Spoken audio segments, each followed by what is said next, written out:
Kia ora. No mai haere mai ki Aotearoa. Welcome to New Zealand and to Te Awaroa National Park. This little slice of paradise is teeming with creatures big and small, and more adventures than you'll find on any movie screen or storybook. I've lived out here in the Wop Wops all my life, and never wanted for anything else. In fact, it's practically in my blood. This place and my family go way back. Things have been a little tricky lately, though. It's fast becoming somewhere I don't recognise anymore, and I don't like it. That's why I dragged you out here, Hoa. With your help, we're going to wean ourselves off outside money and make Te Awaroa a model for sustainability the entire South Island can get behind.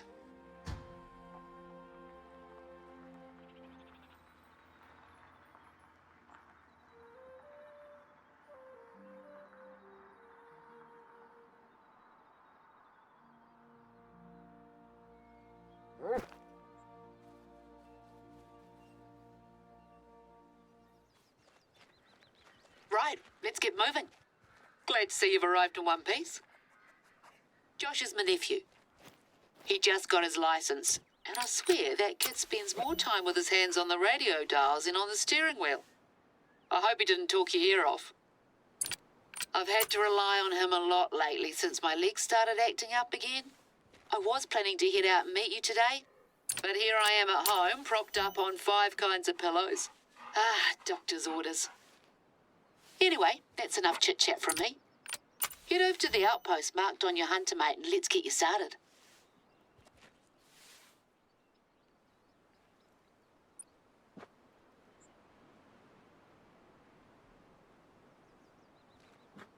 I hope you had a chance to spend some quality time on your own before I rang you up. Your mate, Alejandra, said the two of you were here on holiday? She had nothing but praise for you, by the way. Said you almost single-handedly turned things around for her in Cuatro Colinas. Well, naturally I have pretty high expectations, but let's take our time getting to know each other first. I'll admit that it wasn't just her recounting your heroic antics that made me pick up the phone. She said you were, and I quote, stoic, practical, and probably born out in the bush somewhere. Just what I was looking for, in other words.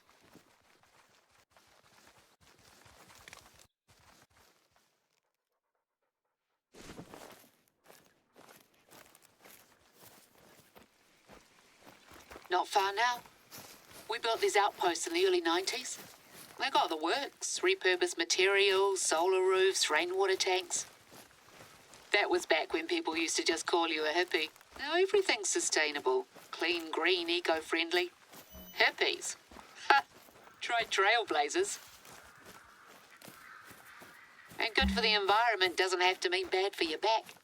It's pretty cozy inside. Go on, take a look.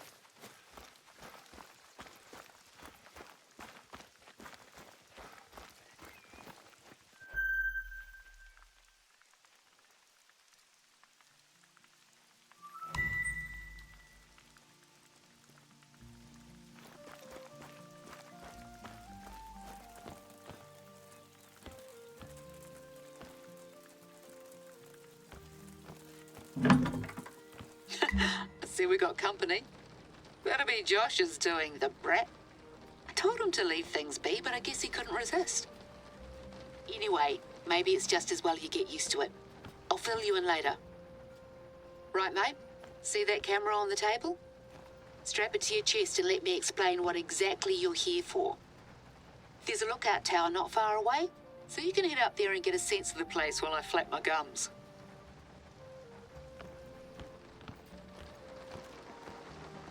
Nice and tight now. Wouldn't want it coming off right when you've got a shot lined up.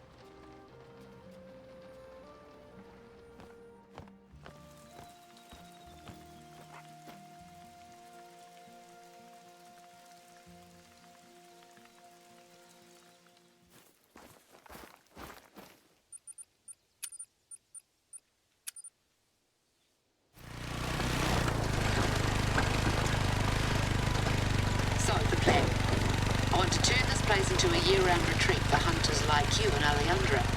So I don't spend most of the year worrying about whether our native plants are going to get overrun by deer again. talent out here, and it hasn't been put to good use lately, if you ask me. So we're going to make a commercial, show the world there's more to New Zealand than haka and halflings. And who better to demonstrate the thrill of the chase than an experienced hunter like yourself?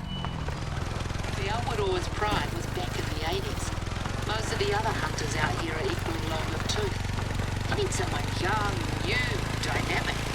You. The camera will do most of the work, so you just have to make sure it's on when you head out to hunt. We have a couple of strategic locations on our list to get through. But let's get you that view first. There's the lookout tower, just up ahead.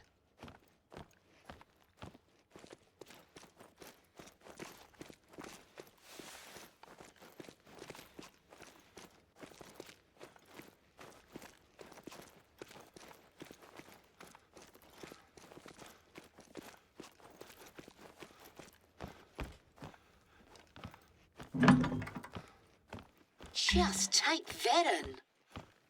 Spectacular, isn't it?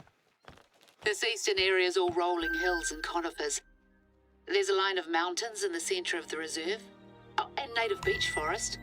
And a lot of rain on the other side.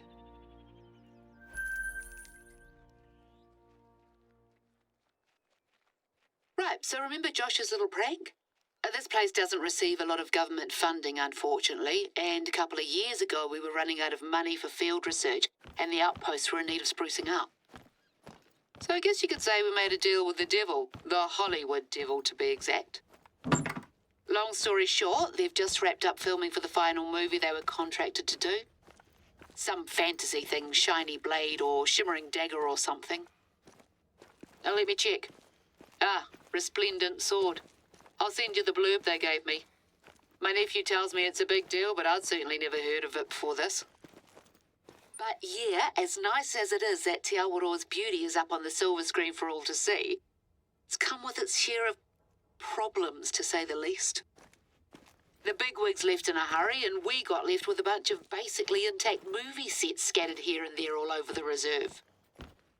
Well, I'm telling you all of this because Josh just rang me up and said that he spotted another set on his way back. Not far from where I wanted you to try filming your first hunt. Can I trouble you to go clear it out? We can't run the risk of any of the props from the film featuring in our footage. Cheers. Tricky little fella, eh? If at first you don't succeed and all that, you'll get the next one.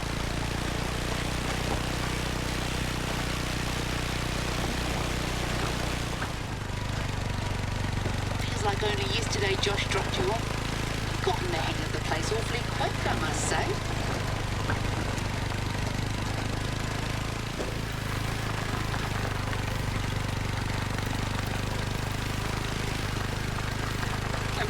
What a mess.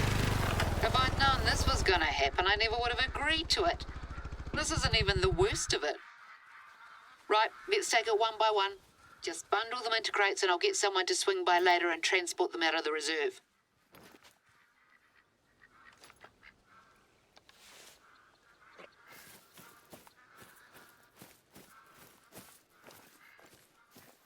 Are those real oranges? Good enough to eat, eh?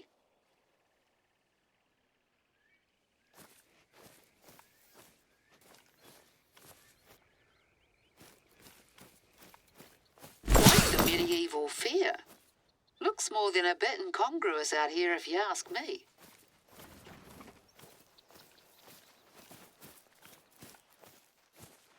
I hope it didn't have an actual fire in that thing.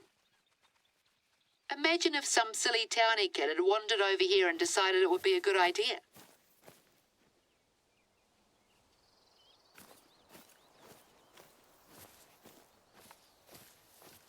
That's the last of them. What's that note? Props list. Foam statue of haughty elf standing prow, 9 foam warriors, 8 golden goblets, 3 green screens. This reads like a Christmas carol. See any of those? Bit dodgy. Townies must have been up here. Well, even though this isn't our mess to clean up, I should probably ask around and see if anyone knows what's happened to the missing props. The last thing we need is to get blamed for this. Maybe they did a very selective sweep. I'll see if anyone has a bigwig's numbers. Thanks for your help, Eho. Let's move on.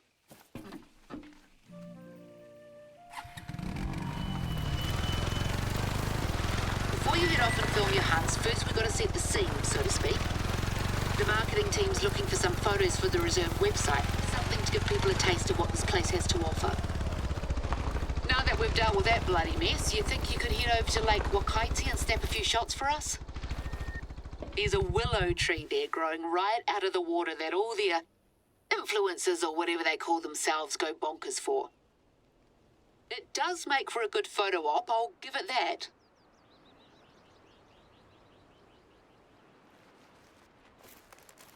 We got a little overly reliant on these tentpole releases. Well, I say more tents and fewer releases. Does that work? Nah, you're right.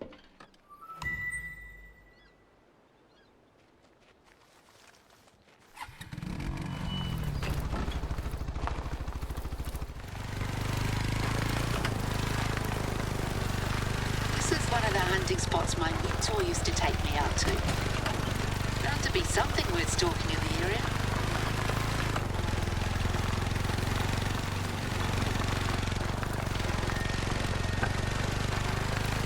If you're wondering why there's no one around, it's because the reserve is officially closed to visitors for the foreseeable future. Indefinitely conducting emergency field research, we said. If that's what it takes to get the day trippers to clear out for a hot minute, so be it. Don't fall in now. Wouldn't be the first time that's happened here. I swear I haven't seen this place so deserted in about 10 years. Ah, it's lovely, actually. Even if I can only experience it through you. Running low. The outposts have ammo of all kinds and more besides. We used to camp out here when I was little. Tramp over from the other side. Me and a gaggle of other kids carrying backpacks bigger than our whole bodies. Not much of that lifestyle left these days. I miss it sometimes.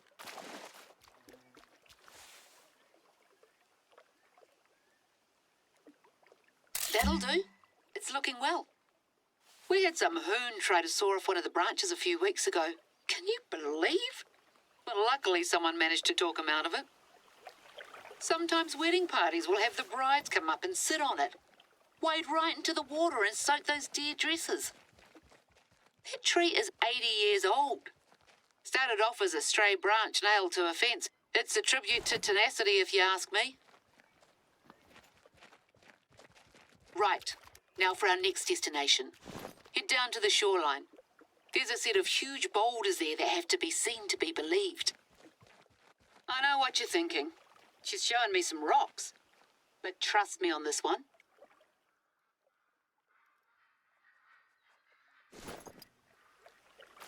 Our beaches are buzzing with natural activity. At least they used to be. You get more and more rubbish washed up all over the place lately. You know, bits of plastic pellets, runoff from factories further north. I swear I've seen tin cans with Australian brand names. We do our best, but we can't always prevent the poor critters ending up with junk in their bellies. Anyway, that's the situation. I'll get back to you when you arrive. Just gonna head off for a minute and make some tea.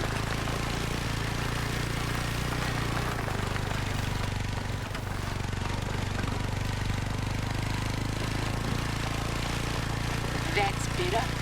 Nothing like a good old Kiwi herbal blend to sort the head out.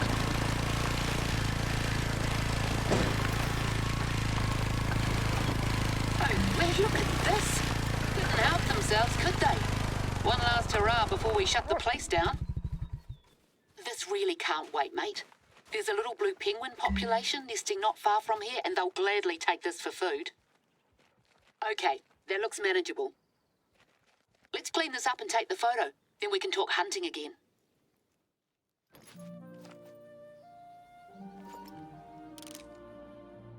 Well, as you can imagine, being featured in a host of box office hits has done wonders for our profile with tourists. Problem is, a lot of the people who come are just here to take a few photos, dump a heap of rubbish, and then leave unceremoniously. So we end up with messes like this one. I'd like to say that we've become the victim of our own success, but that's letting me off the hook. Right, there should be a stand over on the other end of the beach with rubbish bags and a picker.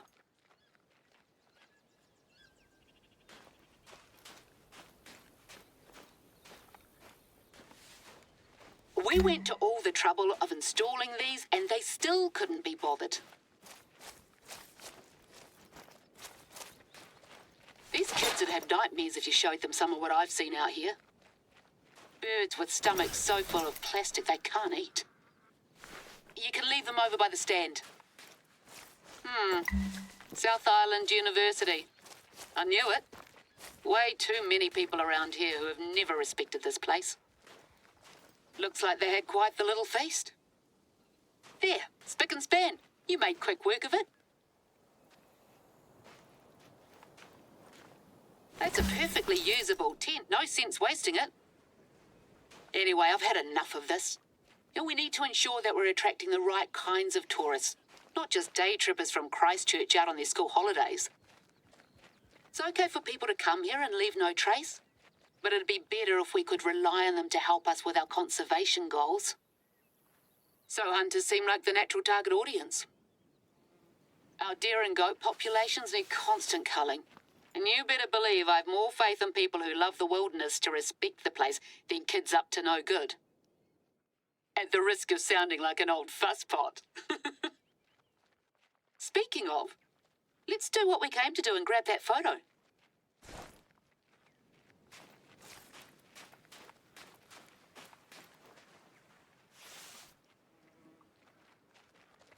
Lovely use of lighting. I may have to hire you to help out on my next book project, if I ever finish the current one. There's a lot of theories about where these boulders came from. Volcanic activity, lightning, even aliens. I've heard them all over the years. The boffins will tell you they were formed over 60 million years ago on the sea floor, like pearls. But that's not the whole story. When people first arrived in New Zealand, they took their staple crop with them, kumara, otherwise known as sweet potato. Unfortunately for them, the weather in this part of the country isn't exactly conducive to growing much, and the tubers withered and died. So they sent word to the Polynesian homeland, and a canoe set sail with a hardier crop. But it was caught in an intense storm just off the east coast. Each wave that struck it was so large that it made a new hill. Those are the ones you'll see further inland, and all of the cargo went overboard. And that's what these boulders are. Petrified kumara, eel baskets, calabashes. The canoe itself formed the reef further up. Moral of the story? Things have long shelf lives. A lesson I wish someone had taught those kids. Right, feeling warmed up? Good. It's time for you to show me what you can do.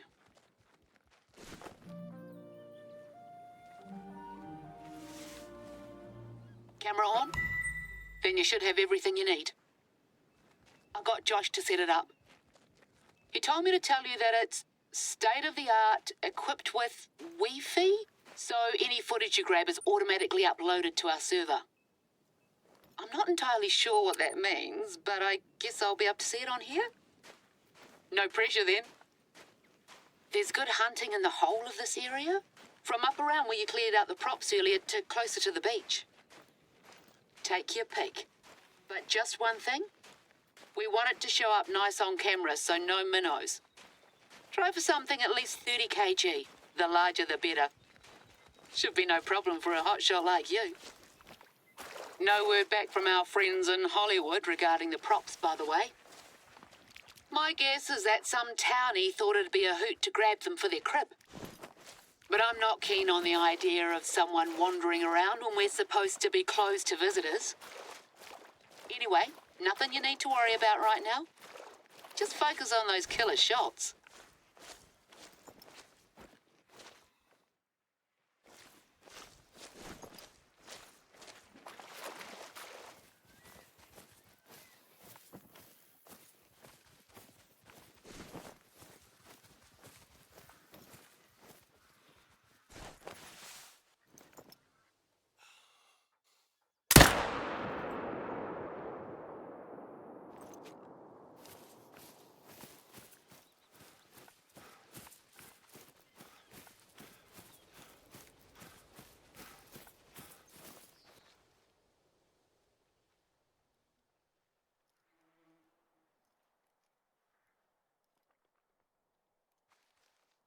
What a beaut! And that chase. Gonna make for some great footage. You're living up to your reputation, I'll give you that. A lot of people around here think that hunting's heyday peaked in the 70s and 80s. Back when you'd get scores of daredevils out in helicopters gunning down deer 3 at a time. That's not the done thing anymore, for a whole host of reasons. But these days we need hunters more than ever. And I'm glad I have you on board to help us show the world that.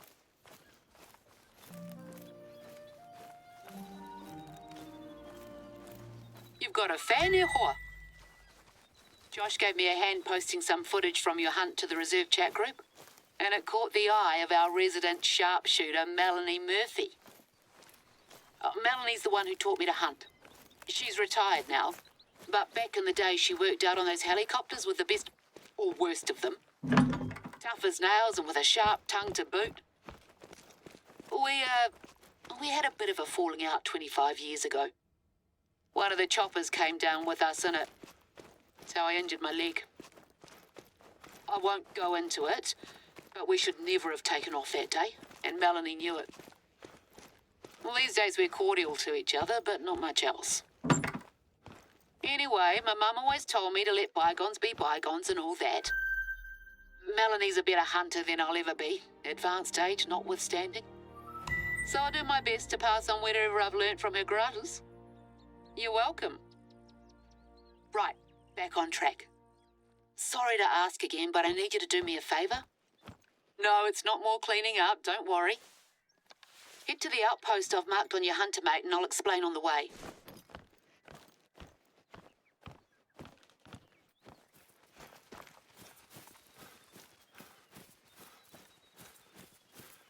I grew up here, just west of the mountain range. We were a small community of outsiders living in sync with nature. No running water and only whatever electricity our generator could provide. People from down in the local town used to call it a hippie commune, but I've never liked the term. It was about sustainable living first and foremost. We weren't just there to not shower and sing Kumbaya all day. So when I say the place is part of me, I mean it. Mum's family can trace their lineage here to the 14th century, and we've accumulated a lot of stories over the years. Some of those are about an animal that holds a special place in my heart. European settlers released moose here about 100 years ago, and there haven't been any confirmed sightings since the 1950s. But I swear to you, I saw one when I was little, staring straight at me out of a hazy morning mist. Ever since then, I've been determined to prove that they're still here. Even written a book about it. Or am writing a book about it, I should say. I can't give it the conclusion it deserves yet. I don't hold out much hope anymore. But I've got a few trail cameras scattered here and there. Usually just throw up deer herds and the occasional teenager behaving badly. But they're pretty low maintenance. One of them got knocked over and the battery's completely munted. So I'd like you to switch it out if that's not too much trouble. It's on the way to our next filming destination.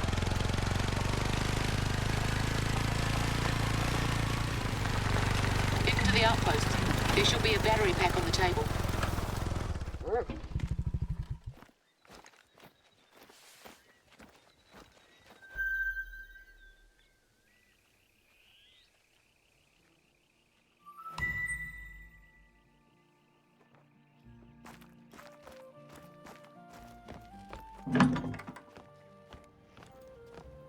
I've been meaning to get out there for ages, but then my legs started acting up again. Nice to have the help.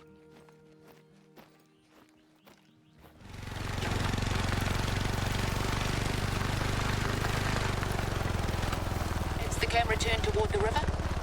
Just a little further up there.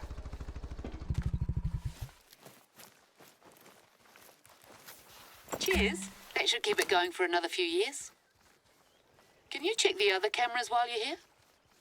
Might give you some stalking suggestions, if nothing else.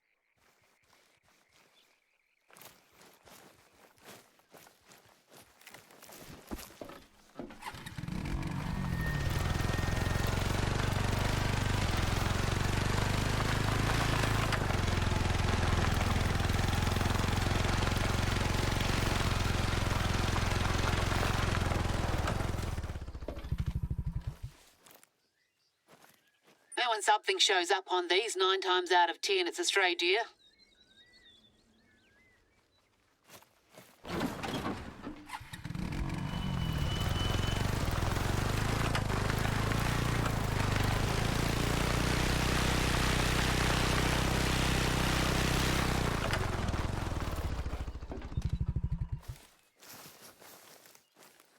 Between these little fellas and that props list, Christmas has come early this year.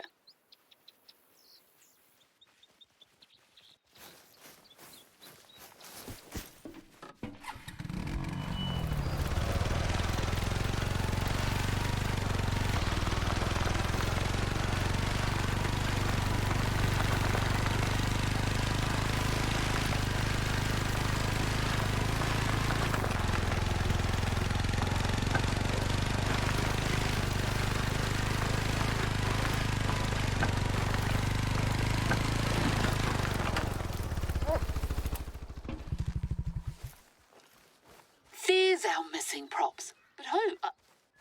I don't honestly mind someone getting some use out of them as long as we're not deemed responsible, but that's a big bloody truck. There's no driving of anything larger than an ATV permitted in the reserve. Don't see any tracks to you. Must have been a few days ago at the earliest. License plate's pretty clear at least. I'll do some detective work and let you know.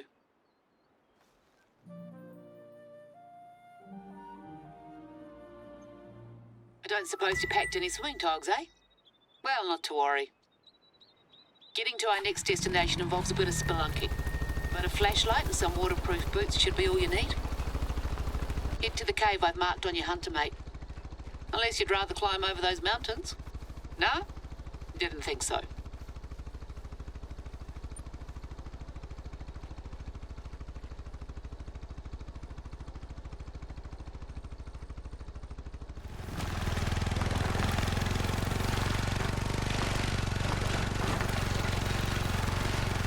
Follow the river west and you'll eventually wind up at the cave mouth.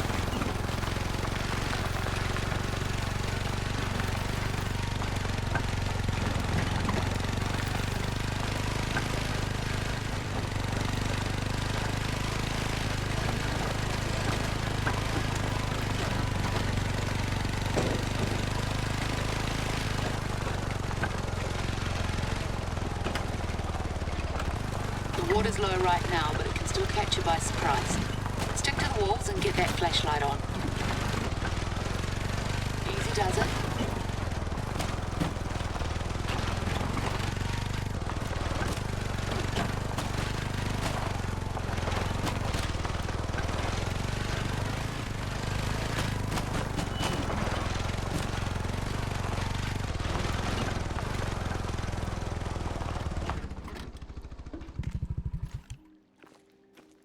Is that what I think it is?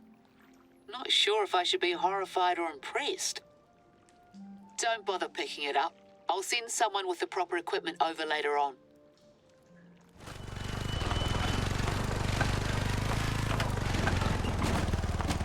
Wait, I know you're almost out, but indulge me for a minute.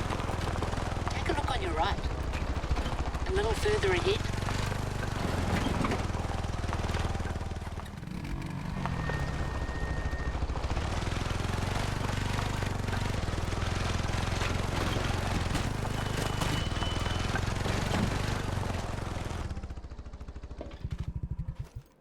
This is why I live here. Go ahead. Get as close as you want. Just don't touch it. See the cracks in the surface? It's limestone, notoriously unstable. These cave paintings aren't going to be here forever, but I've made it my mission to ensure that we do everything we can to keep them around for as long as possible. Kids like Josh need to learn their history, right? It's part of what it means to be human. Knowing you come from something else, someone else. We call it whakapapa. It means genealogy, but also to place in layers. And those layers link us all. Everything ends up in the ground, bird or human or rock or deer. Anyway, that's enough philosophizing from me. Let's get you out of here.